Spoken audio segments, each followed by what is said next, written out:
মুখ্যমন্ত্রী doctor professor মানিক সাহার হাত ধরে বিশালগড় নতুন টাউন হলে শুরু হলো মুখ্যমন্ত্রী সুস্থ শৈশব সুস্থ কৈশোর অভিযান। ষষ্ঠ পর্যায়ে এবং প্রাপ্তবয়স্কদের বিসিজি টিকাকরণের সমীক্ষা রাজ্যব্যাপী কর্মসূচির শুভ উদ্বোধন হয় রাজধানীতে। 9 ফেব্রুয়ারি থেকে 22 ফেব্রুয়ারি পর্যন্ত 15 দিনব্যাপী এই কর্মসূচি চলবে। বিশালগড় নতুন টাউন হলে প্রদীপ প্রজ্বলন করে এই কর্মসূচির সূচনা করেন মুখ্যমন্ত্রী।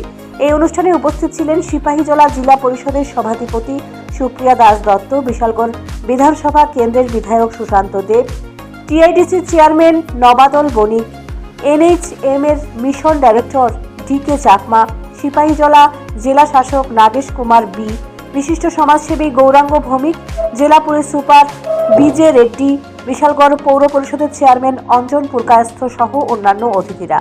অনুষ্ঠানে বক্তব্য রাখতে গিয়ে মুখ্যমন্ত্রী ডক্টর মানিক সাহা বলেন, মুখ্যমন্ত্রী সুস্থ শৈশব সুস্থ কৈশোর অভিযানে 0 থেকে 19 বছরের 11,36,000 ছেলেমেয়ের এবং কিশোর কিশোরীদের ঔষধ খাওয়ানো হবে। ত্রিপুরা সরকার 2011 সালের সেপ্টেম্বর মাসে মুখ্যমন্ত্রী সুস্থ শৈশব সুস্থ কৈশোর অভিযানের বিশেষ কর্মসূচির সূচনা করেছিলেন।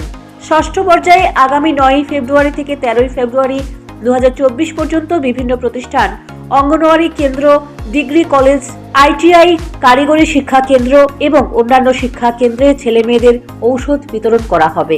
এছাড়াও 14 থেকে 18 ফেব্রুয়ারি 2024 পর্যন্ত রাজ্যের বিভিন্ন চা বাগান, ইটভাট্টা, বস্তি এলাকা, অনাথ আশ্রম, বিভিন্ন বেসরকারি শিক্ষা প্রতিষ্ঠানে ঔষধ বিতরণ কর্মসূচি নেওয়া হয়েছে। ওষুধ এই এনএইচএম এর এই প্রোগ্রাম আমরা প্রতি বছরই করছি এবং যেহেতু এটা আমরা শুরু করেছি 9 ফেব্রুয়ারি 2024 থেকে 22 ফেব্রুয়ারি চলবে এটা, এবং এটা শুধু এখানে না, রাজ্য জুড়ে সেই অভিযানটা চলবে। 6.0 অর্থাৎ 6 বছর হয়েছে এবং এই যে কর্মসূচি সেটা 0 থেকে 19 বছর যারা আছে বয়সী তাদের মধ্যে এই যে প্রোগ্রামের যেসব ওষুধ দেওয়া বা ইমিউনাইজেশন সেগুলো চলবে এবং এতে করে প্রায় 11,36,000 ছেলে মেয়ে এবং কিশোর কিশোরীদের এই ওষুধ খাওয়ানো হবে। 11,36,000 ছেলে মেয়েদের কিশোর কিশোরীদের এই ওষুধ খাওয়া হবে। আমরা এই যে অভিযান সেটা শুরু করেছিলাম 2021 সালে এবং সেটা এখনও সেইভাবে চলছে। এবং যাদের ভিটামিনের সমস্যা আছে, যাদের বাচ্চাদের ছোটোবেলায় আমরা জানি যে টিথিং যখন হয়, 6 মাস থেকে টিথিং হয়, তখন বাচ্চারা যখন হামাগুড়ি দেয় তো হাতের মধ্যে যাই পায় এবং মুখের মধ্যে আঙুল দেয়, তো ডায়রিয়ার একটা বিরাট লক্ষণ আমরা দেখি যে মুখে যেহেতু হাত দেয়, তো ডায়রিয়া একটা বিরাট, তাতে করে তার ডিহাইড্রেশন হওয়ার সম্ভাবনা থাকে।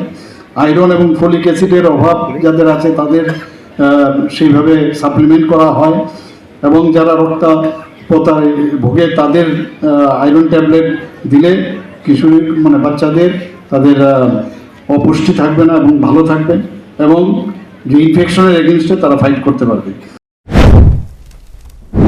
2025 সালের মধ্যে টিবি রোগ নির্মূল করার জন্য ভারত সরকারের স্বাস্থ্য ও পরিবার কল্যাণ মন্ত্রক সিদ্ধান্ত নিয়েছে প্রতিটি রাজ্য কেন্দ্রশাসিত রাজ্যগুলিতে সকল ঝুঁকিপূর্ণ প্রাপ্তবয়স্কদের বিসিজি টিকা দেওয়া হবে। এই লক্ষ্যে বৃহস্পতিবার থেকে ত্রিপুরা রাজ্যে প্রাপ্তবয়স্কদের বিসিজি টিকাকরণ সমীক্ষার রাজ্যভিত্তিক সূচনা হয়েছে। Bureau report, news prime Tripura.